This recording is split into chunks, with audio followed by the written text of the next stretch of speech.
함께 볼 하나님의 말씀 요한복음 13장 1절부터 11절까지입니다. 요한복음 13장 1절부터 11절까지입니다.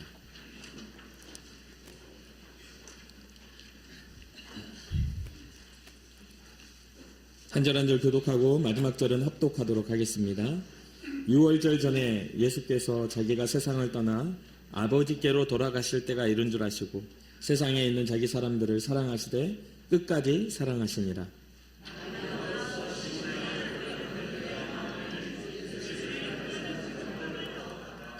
저녁 먹는 중 예수는 아버지께서 모든 것을 자기 손에 맡기신 것과 또 자기가 하나님께로부터 오셨다가 하나님께로 돌아가실 것을 아시고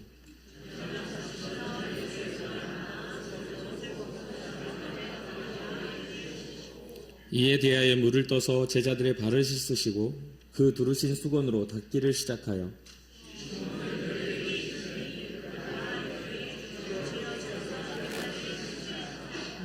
예수께서 대답하여 이르시되 내가 하는 것을 내가 지금은 알지 못하나 이후에는 알리라.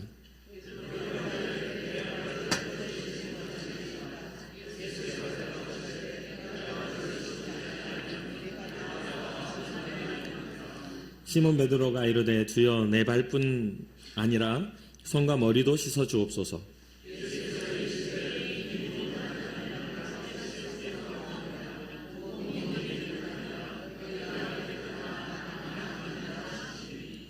이는 자기를 팔 자가 누구인지 아심이라. 그러므로 다는 깨끗하지 아니하다 하시니라. 아멘. 아멘. 지난 한 주간 동안 주님의 은혜 가운데 주님과 동행하며 사셨습니까? 우리가 지난 시간에 요한복음 11장을 보면서 죽은 나사로를 살리신 사건을 우리가 살펴보았습니다. 누군가는 주님의 부활하심의 은혜 가운데 새 생명을 얻고 또 누군가는 그 새 생명을 얻은 주님의 사역을 반대하여 예수님을 죽이기로 작정하게 되는 그러한 선택을 하게 되는 것을 보게 되는 사건이었습니다. 이러한 모든 과정에서 예수님은 자기의 그런 어떤 방향과 십자가를 향한 자기의 삶의 사명을 이미 알고 계셨기 때문에 그럼에도 불구하고 그 길을 걸어가셨던 예수님을 우리가 살펴볼 수 있었습니다. 나사로를 살리신 그 사건은 참으로 위대한 일입니다. 죽은 자가 다시 살아나는 것은 정말 참된 생명이 그 사역을 통해서 이 땅에 예수님을 통해서 나타나게 됐다는 것을 증명하는 일입니다. 그런데 그러한 증명의 일을 통하여 주님이 어떠한 것들이 결정되죠? 대제사장 가야바의 그러한 조언을 통해서 한 사람이 죽어 모든 민족이 사는 것, 그래서 예수님을 죽이기로 모의하는 그런 사건들이 실질적인 모의가 일어나는 그런 사건이 되고 맙니다. 어쩌면 우리는 적당하게 믿는 신앙적인 타협점을 찾는 그런 모습들이 있는지도 모르겠습니다. 우리 주님이 보여주시는 그 모습은 적당한 타협점이 아니라 하나님이 기뻐하신 사명적 걸음에 그 주님의 삶이 보여져 있음을 우리는 알 수 있게 되죠. 그러나 우리는 자꾸만 적당한 타협점을 찾으려고 합니다. 그리고 그것이 지혜로운 신앙이라고 누군가는 이야기를 하죠. 그러나 우리는 그렇게 돼서는 안 됩니다. 예수님을 통해서 우리에게 보여주신 그 사랑을 따라 우리는 그 주님의 마음을 깊이 이해하고 주님의 가시는 그 길을 함께 따라 걸어갈 수 있는 그런 믿음의 신앙이 우리 가운데 있어야 될 줄 믿습니다. 예수님 곁에서 말씀을 잘 들었던 나사로와 그 마르다 마리아 그 남매, 주님이 참 사랑하는 그러한 남매죠. 주님이 사랑하는 그러한 사람이라고 나사로에 대해서도 이야기를 하니까요. 그리고 잘 알다시피 마르다도 마리아도 정말 주님과 함께 있음을 즐거워했던 사람들입니다. 그러나 오라버니 나사로의 죽음 앞에 이 마르다의 그런 어떤 모습들이나 마리아의 모습들이 주님의 눈물의 이유가 되었고 또 죽음 앞에 대면하는 그러한 인간의 연약성이 드러나는 그런 사건이었는데 주님이 마르다에게 뭐라고 말씀하셨죠? 나는 부활이요 생명이니 나를 믿는 자는 죽어도 살겠고 무릇 살아서 나를 믿는 자는 영원히 죽지 아니하리라. 이것을 네가 믿느냐라는 질문을 하시죠. 이럴 때 마르다의 고백은 그렇습니다. 아직 오라비가 살아나지 않은 상태에서 그런 말을 하죠. 주여 그러하외다. 주는 그리스도시요 세상에 오시는 하나님의 아들이신 줄 내가 믿나이다. 분명하게 신앙의 고백을 해요. 그런데 지금 그 일이 일어날까요? 라는 그런 생각을 하죠. 지금이 아니라 하나님의 때 마지막 때가 올 때, 하나님의 심판의 때가 올 때 그런 일이 일어나지 않을까요? 죽은 자가 살아나는 그때요. 라는요. 그럴 때 주님은 그러한 것들을 반전시키기 위하여 그 죽은 나사로, 확연하게 죽어 썩은 냄새가 나는 나사로를 살리시는 그런 사건을 통해서 우리가 가지고 있는 세상의 생명의 법칙이 하나님의 법칙에서는 아무것도 아닌 뒤집어지는 그런 일이 일어날 수 있음을 가르쳐 주시는 거죠. 그리고 그러한 상황과 계속해서 어디를 향해 주님이 그런 사역들을 하고 있어요? 십자가를 향해, 주님의 죽으심을 향해서 지금 이제 마지막 사역을 해나가고 있는 모습입니다. 나사로가 살아나서 위대한 일이 일어났어요. 그리고 요한복음 12장에 그러한 것과 더불어 어떤 일이 기록되죠? 마리아의 향유옥합 사건이 요한복음 12장에는 기록이 됩니다. 순전한 나드 한 옥합을 이렇게 300데나리온, 그러니까 오늘날로 치면 쉽게 우리가 받아들이면 1년 동안 아무것도 쓰지 않고 그냥 열심히 일을 해서 매일 일을 해서 1년 동안 모은 돈, 아무것도 쓰지 않고 그대로 모은 돈.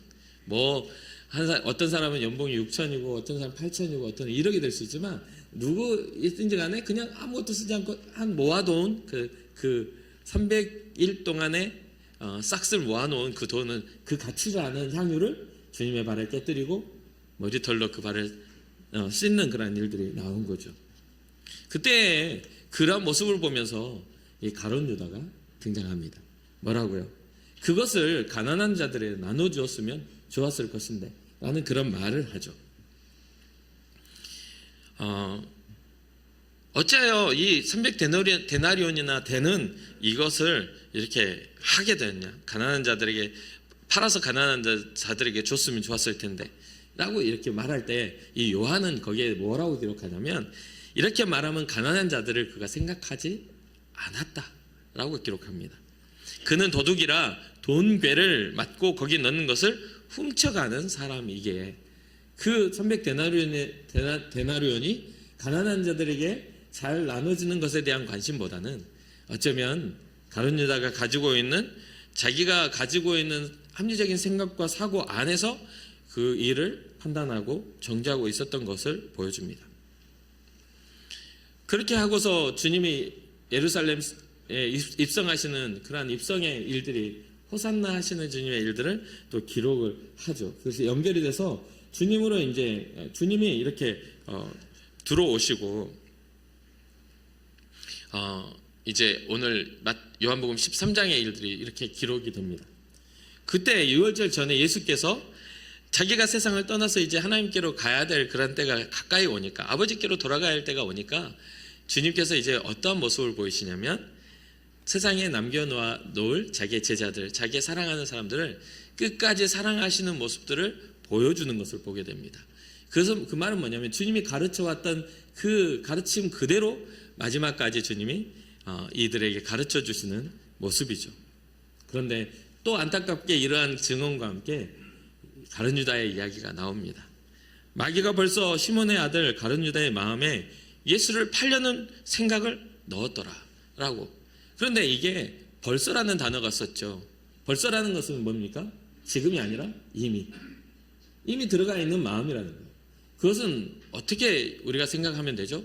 갑작스러운 충동이 아니라 계속된 그러한 마음의 틈 가운데 그런 마음들이 설득력 있게 그런 마음이 틀어지는 것들을 이렇게 우리가 볼 수가 있어요.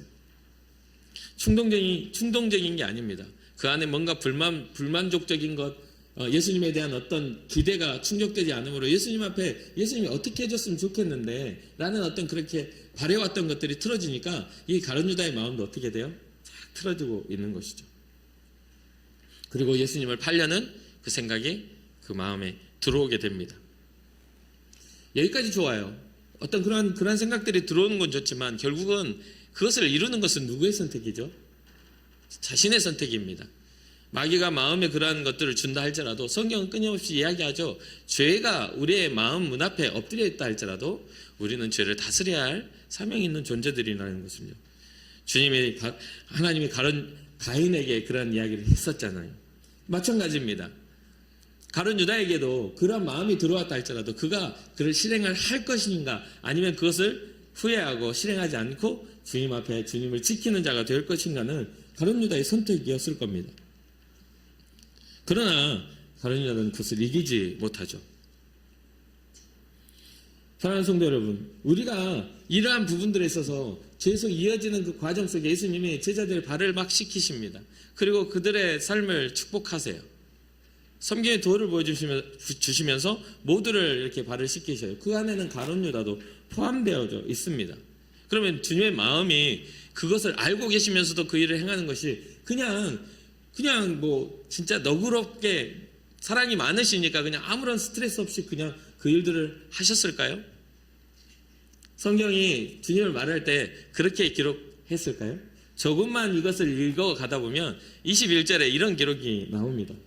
예수께서 이 말씀하시고 심령이 괴로워 증언하여 이르시되 내가 진실로 진실로 너희에게 이르노니 너희 중 하나가 나를 팔리라 하시니.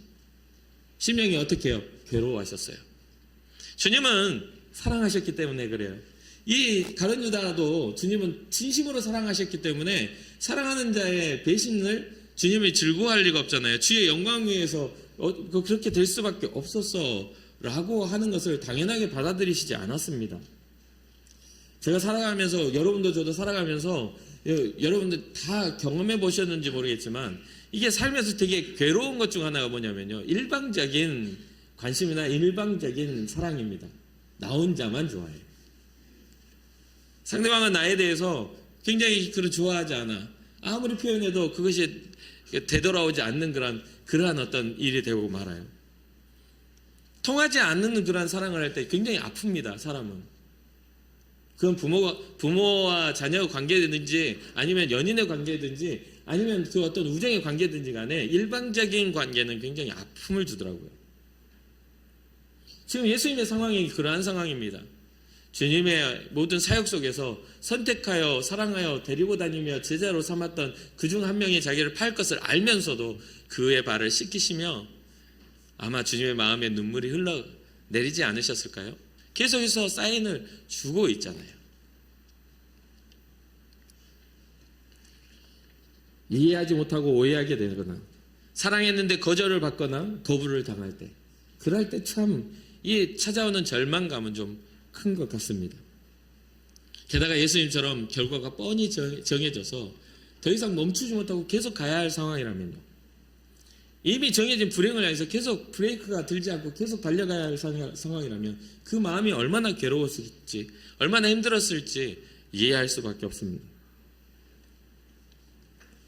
그럼에도 불구하고 오늘 본문에 다시 처음으로 돌아가면 끝까지 사랑하셨다라는 이 말이, 그 말과 함께 가룟 유다의 이야기가 나온 이 부분이 우리가 좀 곰곰하게 생각해 볼 필요가 있는 것이죠. 주님은 끝까지 사랑하시는 분이라는 것. 어쩌면 우리의 인생에 있어서도 가룟 유다와 같이 항상 넘어져서 주님의 뜻에 합당하지 못한 삶을 살아갈지도 모릅니다. 어떤 때는 실패를 하고 주님께 실망감을 주는 그런 삶의 열매를 맺을 때도 있어요. 그러나 주님은 우리를 끝까지 사랑하시는 분이라는 것을 잊지 말고 어떻게 해야 돼요? 가룟 유다처럼 끝까지 가야 돼요? 아니요, 돌이켜서 주님 앞에 돌아와야죠. 이와 비슷한 상황 속에 한 명이 더 나옵니다. 누가 나오죠? 발을 수건을 닦다가 누가 나와요? 베드로가 나옵니다. 베드로가 가룟 유다보다 더 나은 게 있나요? 아니요. 그도 3번이나 주님을 부인하고 저주했던 사람이고 떠나갔던 사람입니다. 마찬가지예요. 제사장의 뜰 앞에서 주님의 모진 고난을 당하고 계실 때 그 사이에 숨어서 구경했던 사람, 자기를 알아볼까봐 그 전만 해도 주님과 함께 죽겠다고 자기는 결코 주님을 보내지 못하겠다라고 그렇게 주님의 십자가를 막 격렬하게 이해하는 것처럼 행동했던 사람. 그런데 결과적으로는 가룟 유다와 다를 바가 없는 주님을 배신해버리는 사람. 나머지 12제자도 두 사람 빼놓고 10제자도 마찬가지죠. 모두가 그 고난 앞에서는 숨어 있었잖아요. 그런데 다른 점이 무엇입니까? 오늘 보면 발을 씻어주다가 베드로가 그래요. 어떻게 주님이 제 발을 씻을 수 있습니까? 어떻게 제 발을 닦아줄 수 있습니까? 라고 하니까 주님이 내가 네 발 안 닦아주면 너랑 나랑 상관이 없어. 그러니까 베드로가 얼마나 참 정말 재미있는 사람인지 별로 매력적이지 않아요. 한번 잘 보세요. 아주 말 바꾸기가 얼마나 쉬운지. 그러면 내 손도 내 머리도 씻어주세요. 차라리 목욕을 시켜달라 하지. 주님과 상관없다고 말하자마자 손도 머리도 막 하면서 들이미는 거예요. 그런데 예수님께서 아니야, 나와 함께 있는 동안에는 너희는 다 목욕한 사람과 같아. 발만 씻으면 된다. 발만 씻으면 된다. 그래, 왜 발만 씻으면 된다 하시면서 이렇게 이야기를 하셨을까? 고민을 하지 않을 수가 없었습니다. 네가 하는 것을 네가 지금 알지 못한다. 이후에는 알리라고 하는 그런 말씀의 이유가 뭘까? 지금 발을 씻어주시고 세족식을 하시는 그런 것들에 대해서 왜 주님은 이후에 알게 될 거라는 이야기를 하셨을까? 고민을 하게 됐습니다. 그 고민을 하다가 한 가지, 이건 신학적으로나 여러 가지 어떤 밝혀진 어떤 그런 신학적인 견해는 아니에요. 저의 삶의 묵상 속에서 이것이 하나의 통해서 나온 게 뭐였냐면, 우리 주님이 하늘로 올라가신 후에 제자들의 삶의 수고로움을 아셨나 보다라는 생각을 했습니다. 이들이 복음을 전하며 지금처럼 비행기 타고 다니는 시대가 아니에요. 그때는 무조건 걸어 다녀야 돼요. 복음을 전하는 발의 수고로움을 주님은 어쩌면 이미 알고 계시며 그들의 삶을 축복하신 거겠구나. 사랑하는 성도 여러분, 우리는 마음으로 믿고 우리의 삶이 정결케 되는 것은 주님의 은혜 가운데 우리가 나아갑니다. 그러나 그 믿음을 가지고 세상에 나아가 복음 전도자가 되는 것은 우리의 결단이에요. 우리의 결단입니다. 우리의 발걸음이 복음을 향해 나아가는 건 결단입니다. 아마 그것을 주님은 알게 하시고자 한 게 아닌가.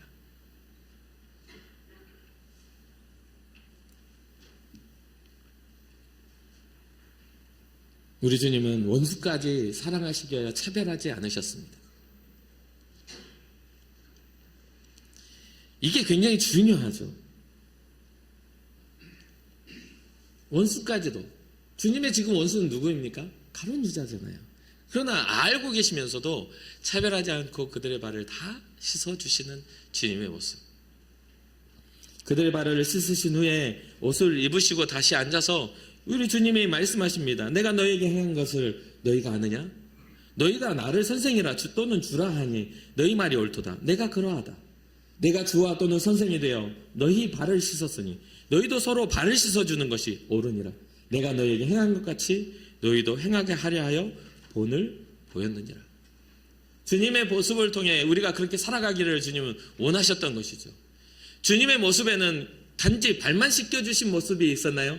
주님의 본은 단지 그러한 부분만 가지고 계셨나요? 아니요. 주님의 모든 방향성은 하나님 나라를 향하여 있었음을 보여주시면서 너희가 서로의 발을 씻고 하나님의 나라를 향하여 서로를 섬기며 그곳을 향해 나와야 되지 않겠니? 라고 지금 말씀해 주시는 거예요. 왜요? 십자가 앞에 지금 사역을 정리하고 계시거든요.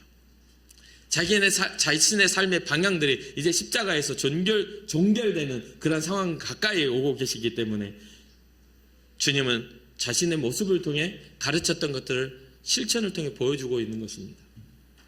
헬레니즘 문화는 자기 PR이 강한 헬레니즘 문화는 자기 주관이 강한 시대입니다.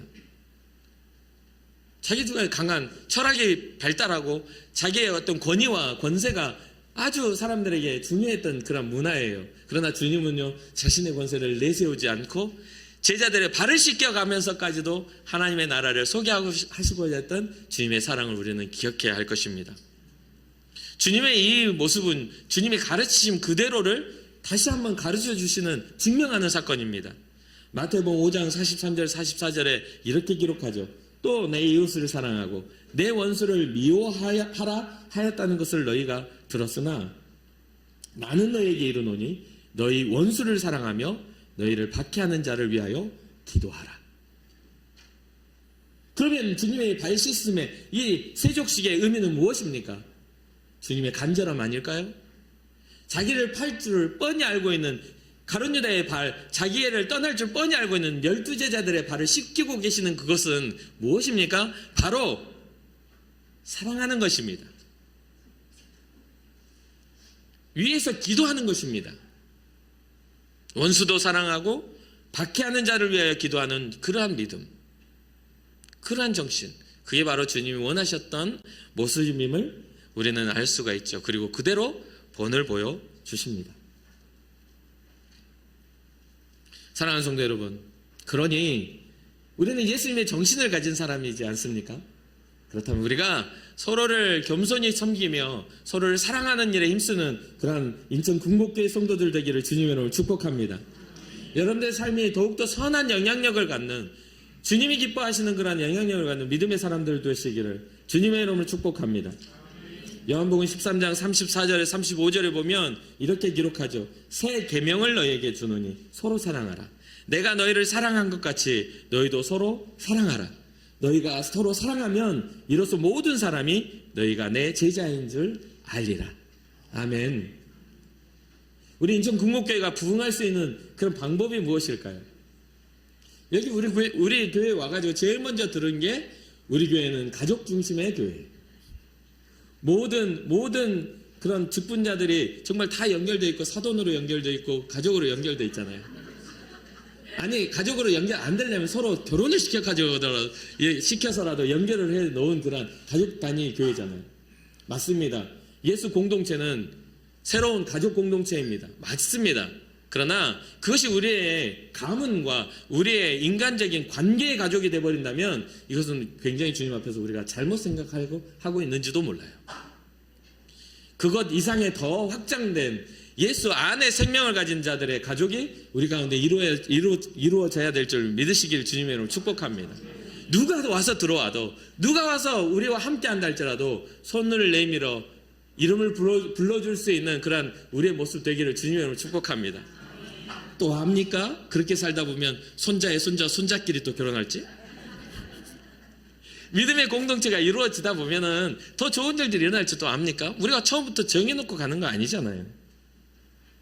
그러니 우리가 더욱더 선한 믿음의 공동체를 이루어서 우리 교회가 이 시대 이 동구 지역과 또 인천 지역과 우리 이 나라에서 대표 주자 되는 그러한 교회 되기를 주님의 축복합니다. 어제 우리가 이제 정교인 청소를 할 때 많은 분들이 오셔서 이 교회를 섬기고 또 교회를 아름답게 이렇게 청소를 했습니다. 비록 우리가 청소한 티는 별로 안 나지만, 그래서 앞으로 우리가 해 나가야 할 어떤 그런 일 중 하나니까. 그런데요, 저는 깜짝 놀랐어요. 진짜 깜짝 놀랐습니다. 90 가까이 되신 권사님이 식당에 있는 그런 집기들 사이에서 그 사이에 끼어있는 그 때를 벗기고 계시는 거예요. 누군지 같이 하신 분들 아실 겁니다. 또 우리 원로 장로님들 또 여러 우리 권사님 안수 집사님들 오셔가지고 진짜 그 다 이렇게 하고 또 젊은 우리 가족들도 와가지고 함께 그걸 도우면서 이렇게 하는 걸 봤어요. 너무 감사했습니다. 우리의 집이니까, 아버지 집이니까. 앞으로도 그러한 믿음의 전통들이 잘 이어져서 주님 기뻐하시는 은혜가 있기를 주님으로 축복합니다. 우리가 해나가야 할 일들이 많잖아요. 오래됐어요. 78년도에 이 건물이 지어져 있거든요. 78년도에. 그러면 40살이 넘은 거죠. 예. 이제 약간 몸에 이상이 생길 때도 됐어요. 뭐 동맥경화도 걱정해야 하고 뭐 고혈압이나 당뇨병도 좀 걱정해야 될 나이가 됐잖아요, 우리 교회가. 우리가 이 안에서 흘러가는 혈관으로서 막히기 시작하는 때가 이제 오고 있어요. 기동력이 좀 사라지고 있고, 그렇죠? 어떤 우리 혈관의 신축성이 좀 이렇게 그렇잖아요. 그런데 일할 때 우리가 또 정화하고 깨끗하게 우리가 나아가 우리를 새롭게 하는 것은 또 우리의 몫입니다. 병들었다고 그대로 내버려 둬서는 안 되잖아요. 그것을 치료하고 다시 세워서 앞으로 남아있는 시간 속에서 또 사명을 감당할 수 있도록 우리가 우리의 것들을 돌보는 것 굉장히 중요합니다. 사랑하는 성도 여러분, 우리가 서로 사랑할 때 우리 예수님이 보여질 수 있도록 우리 사랑합시다. 우리의 가정에서도 예수의 정신 가진 사랑하는 사람들이 일어나기를 원하고, 우리 교회 안에서도 서로를 섬기며 서로를 사랑할 수 있는 믿음의 공동체가 되기를 원하고, 또 우리의 직장에서도 당신같이 믿는 사람이라면 내가 교회 한번 다녀보고 싶다 할 만큼 그러한 믿음의 본을 보일 수 있는 예수의 사랑 가진 여러분들이 되기를 주님의 이름으로 축복합니다. 좀 이제까지 인색하게 살아오셨다면 직장 가서 인색하게 굴었던 사람한테 이리 와봐. 아니 왜요? 이리 와봐. 따라와봐. 왜요? 커피 한 잔 사주고 싶어서. 그 2,000원짜리 커피 사주고 여러분 인심 얻는 겁니다. 이 양반이 죽을 때가 되었나? 왜 갑자기 변해가지고 왔지? 맞아요. 나는 죽고 예수로 살려고. 나는 죽고 예수로 살려고 인간성과 삶이 변화된다는 걸 같이 있는 거 아닙니까?